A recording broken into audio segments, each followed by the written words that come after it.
We went in for our anatomy scan at 20 weeks, and we were just enamored. I mean, it was just like, we didn't know what we were looking at, but we knew we were looking at, our son.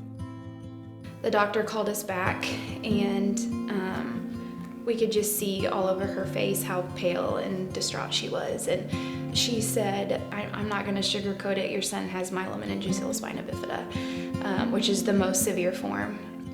With this diagnosis, there's a range of things that could happen, and cognitive issues, bowel and bladder function issues, paralysis. We were heartbroken. I remember sitting on the exam table just wailing so loud that they had to close the door. From the day we found out that we were pregnant, Colton was our child, and we were going to do whatever we felt like we could do.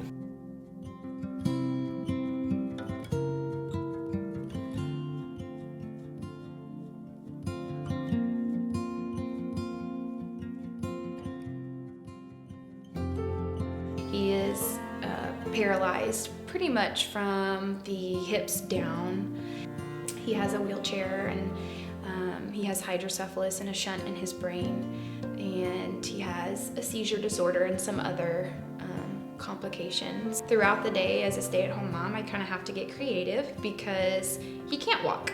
He can't feel or move his legs, which is hard for a 2-year-old little boy because he has the mindset of an active 2-year-old little boy, and his legs just can't keep up with that energy.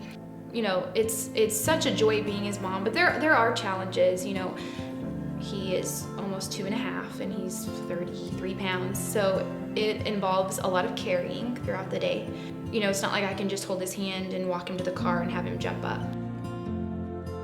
He acts like any 2-year-old boy would act. There's nothing really different about him. He does things in a different way. He loves being outside. He loves animals. He loves the zoo. He loves sports. He loves his family so much. He just loves life. I feel like we're just not the same because of it. Our just whole view of God has been completely shifted. I was just stagnant. I believed in God. I knew the gospel, whatever. I'm content. Because of Colton, we seek so much more depth and meaning to life.